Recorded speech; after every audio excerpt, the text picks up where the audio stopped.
Nilabistado na nga ang relasyon ni Marcoleta at Sara Diskaya. Ito nga ay matapos na ilabas ng isang testigo ang video na magpapatunay na totoong may malalim na relasyon ang dalawa. Ayon sa publiko, kaya naman daw pala todo protected si Marcoleta kay Sara Diskaya. Narito panoorin ang video.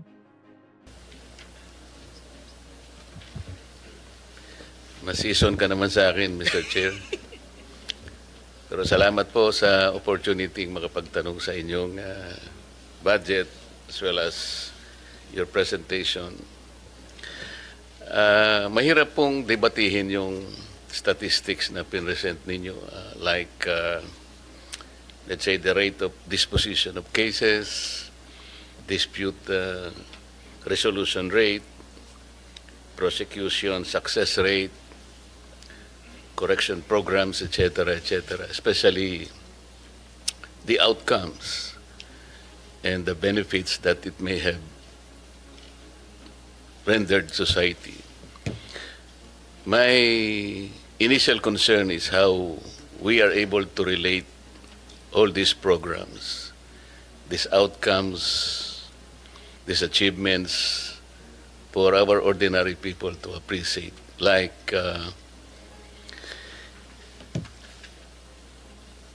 if an ordinary person is hearing our presentation this morning,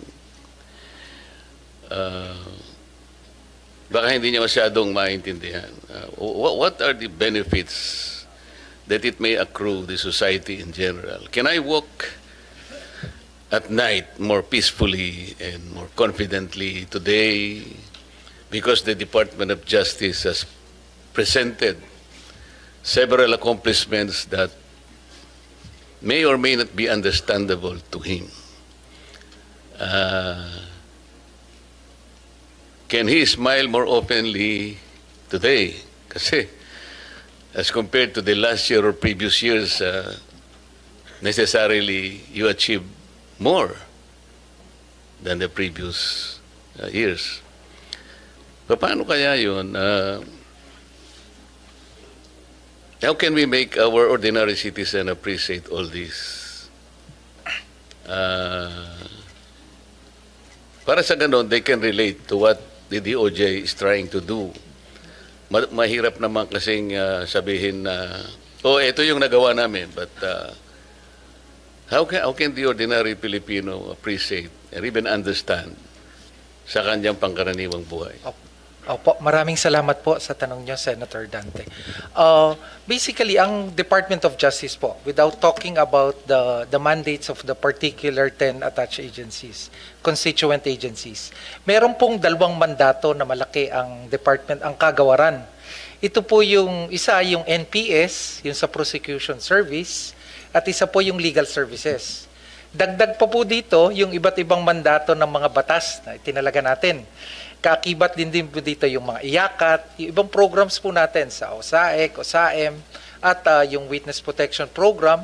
Pero sa pangkabuuan ho, kaagibat po namin yung may tinatawag po, Senator Dante, yung Your Honor, meron po tayong yung Judicial Justice Zone na ginagawa po, na ang konsepto po, umuupo po ang, dahil bahagi lang ho ang Department of Justice para maramdaman ho ng mga kababayan natin yung pangkabuang epekto. Naupo po doon, Kung tayo pong dalawa ang nag-uusap nito, I can easily understand you. Opo.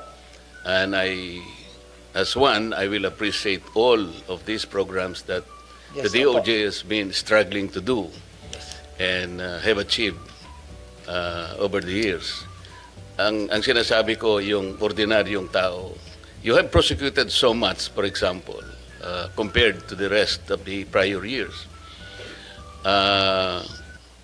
Marami kang nakorek na mga erring individuals now in the care of the Bureau of Corrections. Ang tinatanong ko po yung, paano maiintindihan ng tao? All of this collectively contributed in pacifying the restlessness of our people in their communities, lalo na yung medyo palagi yung criminality.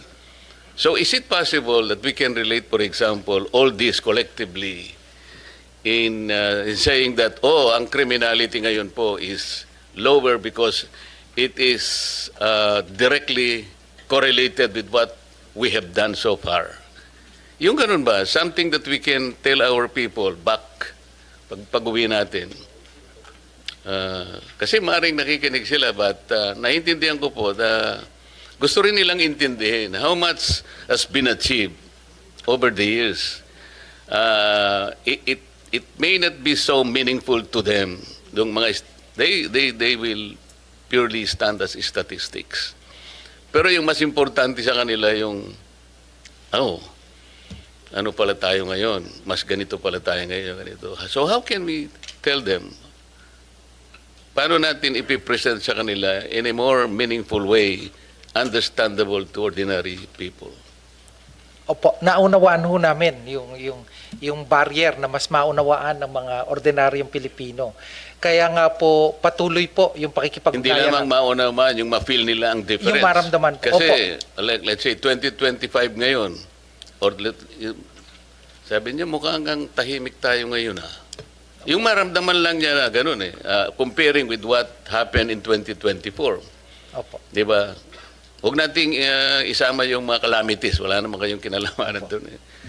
With or without DOJ, darating ang lindol dito. Ang sinasabi natin, yung environment ng ating mga mamamayan. Can they compare what happened in 2023 and 2025 so far na yun siguro yung mas hinihingi nila eh. Opo. Tingnan mo kanya, dahil sa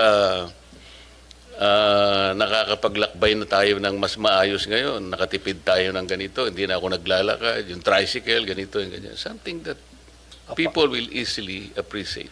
With your permission, Undersecretary Jesse Andres will respond. Magandang umaga po, Mr. Chairman, Senator Gatchalian, Senator Marcoleta.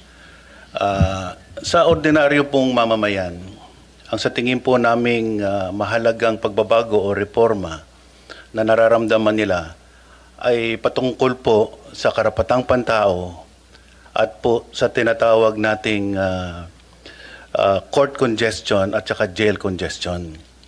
Ang isa pong napaka-significant na reforma natin, yung binago po natin, yung antas po ng ebidensya bago po maisakdal sa kasong kriminal ang isang mamamayan.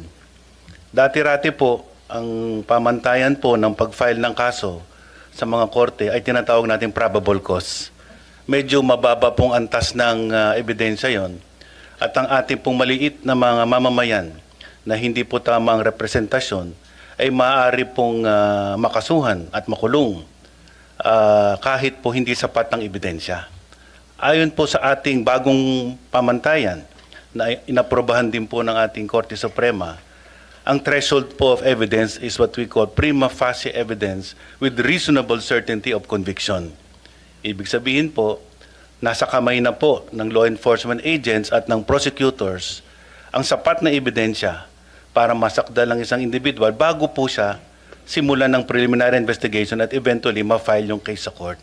So napakalaking bagay po nito na ang isang inosenteng tao hindi po madedeprive ng liberty when cases are filed against them because no longer is probable cause the threshold of evidence but a higher threshold that assures the respect for human rights, especially against deprivation of liberty. At even for bailable offenses, ang masama pong nangyayari, hindi naman po nakakapagpiyansa ang mga tao kapag sila po ay na-charge ng offenses na bailable dahil po kulang din po ang kanilang kakayahan na mag-post ng bail. Kaya po ang dagdag na reforma po natin ay patungkol po sa pagbababa ng bail na hanggang 10,000. Yan po ay napag-usapan sa Justice Sector Coordinating Council at kaya po binaba natin for indigent accused yung bail to a maximum of 10,000 pesos. So mas marami pong mga nasasakdal na maari na pong lumaya temporarily while the case is ongoing trial. Ang pangalawa po ay tungkol sa jail congestion. Napakalaki pong pagbabago ang ginawa natin sa Bureau of Corrections, especially po sa prison records. Between 2022 to the present, there is an astounding number of releases. 26,000 individuals have been released from Bucor simply because we have now reviewed their prison records, and we are now making sure that no one stays incarcerated one day more than what they should be imprisoned for. Dati-rati po, manual po ang review ng mga prison records. Kaya marami pong dapat makalaya na dahil napagsilbihan na po nila yung sentensya nila. Ngunit dahil hindi gumagalaw ang papeles, nakakulong. Chinaga po namin ito manually, and then ngayon po, fully digitized na po ang ating prison records sa Bucor. Kaya po, napakarami na pong na-process, na-release ng mga tao. So yun po ang immediate na impact sa taong bayan. Hindi po kayo dapat mangamba na makasuhan dahil po kapag meron lang sapat na ebidensya, doon lang po kayo maaring kasuhan. And this is in favor of ordinary people who cannot have sufficient representation. At sa jail congestion naman po, napakalaki na po ng improvement. Mr. Chair, sana po magamit nating batayan yung sinasabi ninyo sapagkat hindi naman lahat po merong potential po na pagkakataon na sila ay ma-charge either criminally or civilly, no? Baka hindi rin nila maunawaan po yung ganun. As a matter of fact, 3 weeks ago, meron pong pumunta sa akin, nagpapatulong kung anong kanyang gagawin sapagkat ang gusto niyang kasuhan ay talaga pong influential member ng ating society. As a matter of fact, siya po ay official ng ating judicial system. So, nagtangka po siya na mag-file ng charge. Alam po ba niyo kung ano sinabi ng piskal? Sa may parting Laguna po ito eh. Alam mo ba, bata, kung sino yung gusto mong idemanda? Wala kang kalaban-laban dito. So, under the standard, yung success rate mo sa prosecution, wala, 0 ka dito eh. So, umuwi yung tao, hindi lamang malungkot na malungkot, kundi prostrated siya. So, ito pong mga ganito yung lumilitaw. Maaring tama rin po kayo na mayroong nangyayari na mga bagay na kinatutuwa ng ilan. Pero meron din pong downside kasi. Ang sinasabi natin, wag na yung masyadong highly technical na pag-uusap. Yun lang ma-feel sana ng tao na kasi po kung hindi naman siya pumupunta sa Bureau of Corrections, paano niya malalaman gaano karami po yung nakukorek natin o ganito. Anyway, kaya ko po tinatanong ito, importante lang na ma-relate po yung Department of Justice sa ordinary na buhay po ng ating mga mamamayan. Yun lang naman po yung ano. Kasi po, kagaya po nung sinabi ni ASEC Jermar kanina, ang DOJ ay talaga namang siya yung ating principal law agency sang-ayon sa ating Administrative Code of 1987. Di ba ma'am, sinabi mo kanina?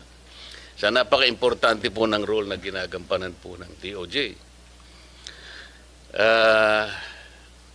Earlier po in our work in the Senate, more particularly the Blue Ribbon Committee, this representation as the erstwhile chairman of the Blue Ribbon Committee tried his best to get to the bottom of the investigation. We're talking about the flood control anomalous projects. Ang sabi pa nga namin noon, sisisirin po namin yung baha na yan para makita natin ang mastermind. Napakahirap po ng objective na sinet ng inyong lingkod kasi ayoko naman ng na-pinpoint lang natin. Sabi ko nga, puro sap-sap lang o maliliit na isda. Dapat yung ma-target natin, yung pinakamalaking isda. Kasi siya yung nanggulo ng sistema kung bakit nangyari sa atin ito. And so, I maximize the potential. Naisip po yung Witness Protection Program. dahil sa hirap po ng pagpipinpoint ng utak talaga niyan, mangangailangan ka. So I floated the idea doon sa 15 contractors initially invited in the hearing. Ang sabi ko sa kanila, well, ano po ito, napakahirap po ng inyong kinasasadlakan ngayon sa investigasyon ito. Unang-una, yung offense po na ating pinag-uusapan is a major offense. Plunder nga po ang mangyayari rito. At least marami pang iba. So, kung gusto po ninyo na tulungan ng Estado, meron po tayong remedyo rito because this is legislative investigation. And under the Witness Protection Program, Section 4, sinasabi niya, kung gusto po ninyong tulungan ng Estado, mahirap po ang gagawin nyo, ngunit may nakalaan pong protection and benefit provided by law. So nung pinload ko po yung idea na yon, dalawa po yung lumabas, yung mag-asawang Diskaya. And initially, he enumerated 17 members of Congress, House of Representatives. Ang nangyari po, kasi hiningi naman nila yung Witness Protection Program, so nung panahon ko po, I recommended that they be processed under the Witness Protection Program. So sumulat po ako sa Senate President, yun naman po yung dapat Sa kamalasan naman po, yung araw din na yun, nagkaroon ng coup. So napalitan po ang Senate President, yung naging Senate President, ayaw niya na po. Ayaw niyang ituloy. At dahil nga po, merong sinabi yung former Secretary of Justice, we cannot process them until and unless they return yung kanilang mga ninakaw, blah, blah, blah. So the new Senate President, pinangatawanan niya yun. Oo nga naman, sabi niya, the Secretary of Justice, sabi niya, that's a good policy. Kailangan mag-restitute muna sila before they can covered by the WPP. Paano po? How can we begin to even pretend that we know what to do and to help the state prosecute?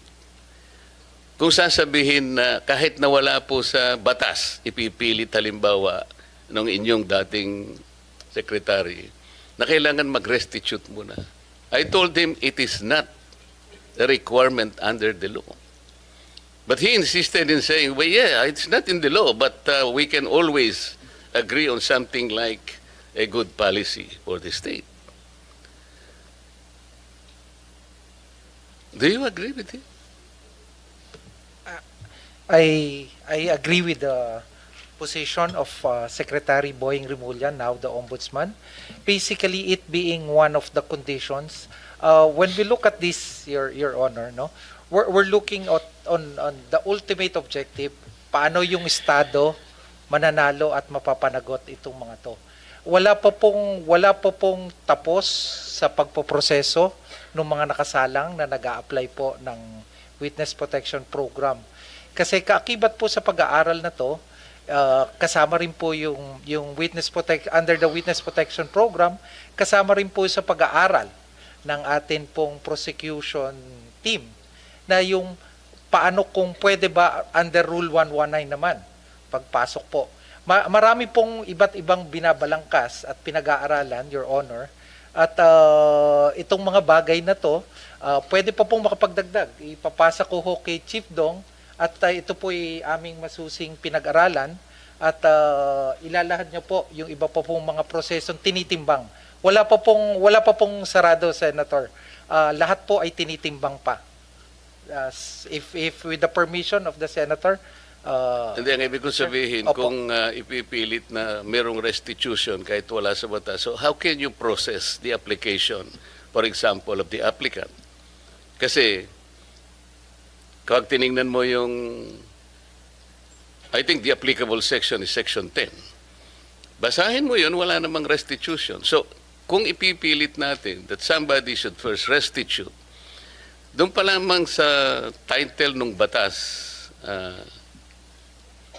Secretary, it is all for the benefit, interest, and protection of the witness. To burden him or her with additional requirement which is not in the law. Hindi ko ba intindihan? How can you agree with that?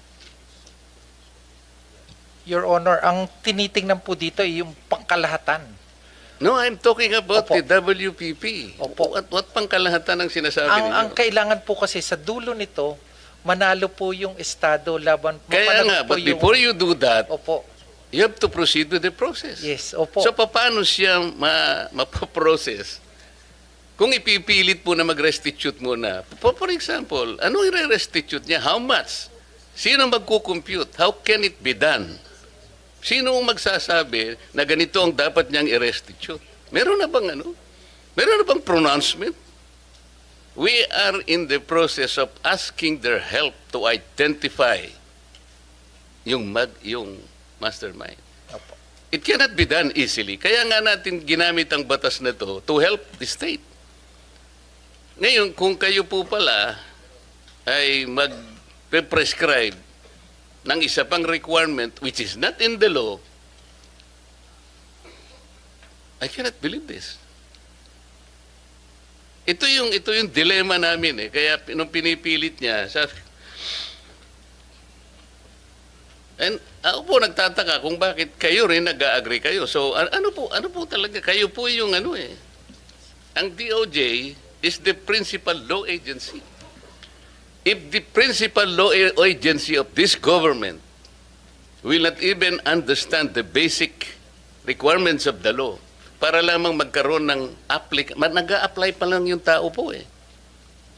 Imagine, hindi man natin masasabi kung ultimately magko-qualify siya eh. Or even if he qualifies as a state witness, kung hindi niya naman magagampanan ang tungkulin niya under the program, pwede mo rin siyang alisin eh. So, the point, Mr. Chair, is they cannot even begin to be processed under the law kasi naglalagay po kayo ng requirement which has not been included by law. Sino yung mag-explain ulit? Sabi? May I be educated on that? Yes, Mr. Chairman. I just wanted to make an attempt to reconcile the debate on this matter. There's actually no inconsistency. First, it is correct that under Section 10, the law provides for the qualifications for a person to be qualified as a state witness.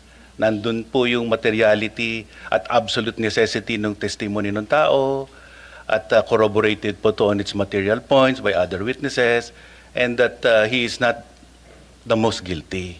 Okay. Now, under Section 5, which refers to the memorandum of agreement that has to be executed between the DOJ and the potential state witness, nakalagay din po dyan yung necessary matters that should bind the agreement dito po sa Witness Protection Program. And under Section 5, letter D, nakalagay din po dyan kung ano po yung legal obligations and civil judgments or civil aspect of the case against him.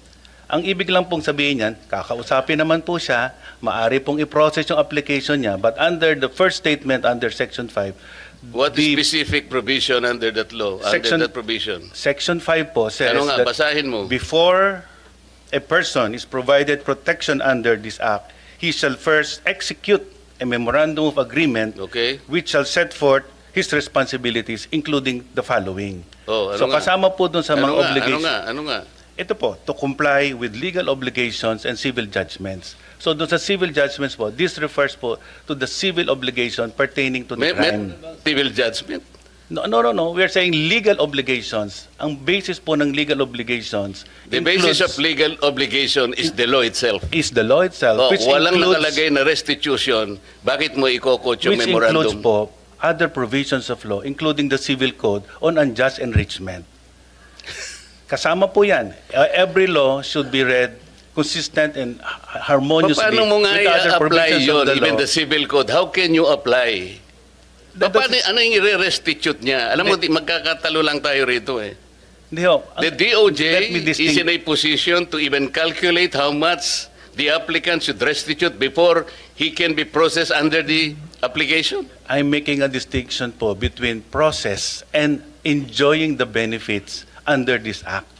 So, ipoprocess na po yan dahil matagal po naman ang paraan para malaman at matuntun ang lahat ng civil wala obligation. pa nga pong statement whether or not meron nga sila.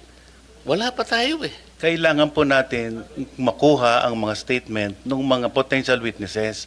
Kailangan pong evaluate, kailangan pong malaman Doon sa, kung ano po doon sa yung memorandum na lahat po ng sinasabi mo, Yusek, sinasabi restitution?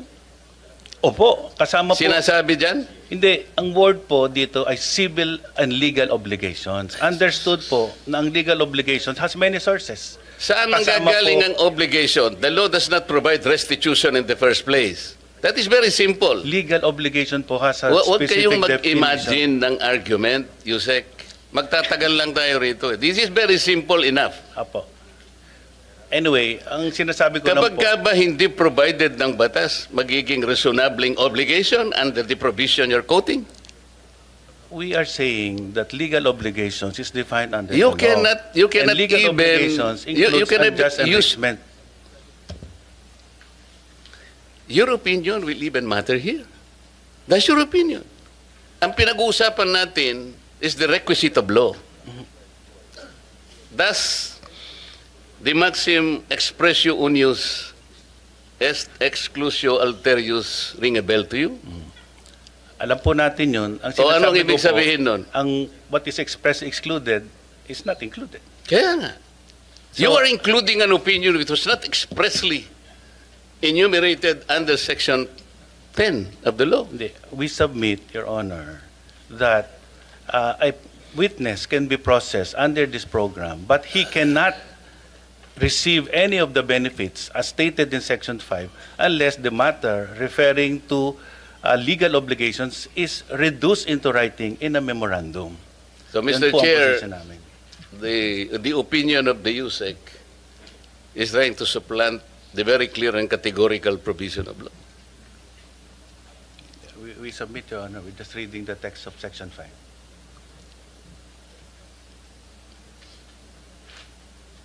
Your Honor, may I also add, we are trying to get to the bottom of the investigation. You are adding an opinion and you are supplanting the basic provision of law. You cannot do that. And sabi pa nga natin, the spring cannot rise higher than its source. Tama? Opo. Paano? Pati opinion mo, gagamitin natin. Sana wag ganun para hindi na tayo magtagal. Paano nyo mapoprocess ngayon ito, SEC, Bida? Kung ipipilit nyo halimbawa, tingnan nyo hanggang ngayon, what is the status of the application, for example, of the Discayas? I am not defending them. Kaya ko lang po pinipilit ito because kagaya ng sinabi ko, gusto nating ma-identify yung mastermind. Apo. Kung ayaw ninyong i-identify yung mastermind, that's a different matter altogether. So, kahit na wag nyo na siyang i-process, okay lang. Pero kung gusto nyo malilit na isda lang, kaya ayaw niyang i-process, nasa sa inyo yon. Nasa sa inyo yun. Kasi dito sa inyong presentation,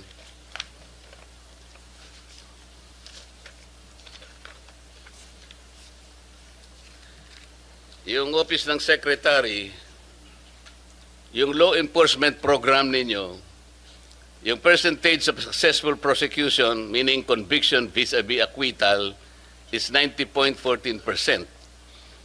Pero yung percentage of successful prosecution in cases with witnesses covered by the program, it's 95.3%. And then the third, percentage of successful prosecution in relevant cases handled by the DOJ prosecutors, 80.5%. So dito mas mataas talaga yung success if you will use the WPP. Hindi nga ako, nagtataka nga ako kung bakit averse kayo dun sa pag-process dun sa Samantalang wala namang nilalagay na restitution, ipipilit nyo para lang hindi sila makover ng program. So ano mangyayari sa batas natin? You will insist on an opinion supplanting the requisites categorically provided by law. Ay, hindi talaga makakapaprocess. So pinipili nyo yung gusto nyo i-process. Paano natin, sila lamang ang nakapag-identify initially ng 17 congressmen. At doon sa kanilang mga testimony, lumalabas na rin ang pangalan ni Saldico and Martin Romualdez. Ngayon, kung ayaw ninyong bigyan sila ng protection under that law, kaya siguro umayaw na sila sa ICI. So what is their status now with the DOJ? Are you insisting that they restitute? How much? How do you compute it? If I may, Your Honor. Oh, yes. If I may, Your Honor, to be consistent, the Department of Justice. No, you are not consistent from the beginning. Huwag mo sasabihin yung to be consistent. Okay. There is no consistency here. Sige po. Magkano ang gusto nyong restitute nila in the first place? Okay. Wala pa po sa estado na ganon. So mga tweet, hindi mapoprocess talaga yan. Pinoproseso po namin, Your Honor, yung kanyang application. How can you process the application, Mr. Chair, if you are providing another requisite which is not even written in the law? You are imagining something that is not within the law. You are Department of Justice. Ito yung sinasabi ko sa inyo. You're supposed to be the chief. Pwede ho bang magdagdag, Your Honor? Halimbawa po, sa pagitan po ng pagpapalitan ng statement mula sa witness, sinabi ng isang witness, 'di ba? Kasama ako sa sindikatong ito. 'Di ba? At dahil sa kumita ako dito sa pagsali ko sa sindikatong ito, kumita ako ng 10 milyon. Kuwasa ho ba naman hindi pa kukuhanin ng DOJ bago siya matanggap sa Witness Protection Program? Mga practical na aspeto lang po, Your Honor. So ano nga sinabi sa inyo ng mga diskaya? Na-determine ninyo kung magkano ang kinita nila? Diba? Kaya po, Your Honor... Hindi nga, nakuha nyo na ba? Did they admit to you na sila ay nangulimbat ng ganito karaming pera? I have to explain myself. Yeah, po. Hindi ko dinidepensa ng mga taong iyon. Opo. Ginawa ko lamang yon doon sa nalalaman ko na ma-identify natin ang pinaka-mastermind dito. Yun lang, wala nang iba. Opo. Kung gusto nyong ang ma-identify, puro butete at saka sapsap, bahala na kayo sa buhay nyo. Gusto rin po namin, Your Honor. Gusto nyo pala eh. Opo. Why are you putting a requirement that is not within the law? Tsaka na natin sila pag na-prosecute na natin yung mandarambong, na-prosecute na natin yung mastermind. Bakit? Makakalampas ba sila sa civil liability? Of course, the court will, in proper time, adjudicate kung anong dapat nilang isoli sa gobyerno. That is the only time when restitution can be done. Kasi mayroong court order eh.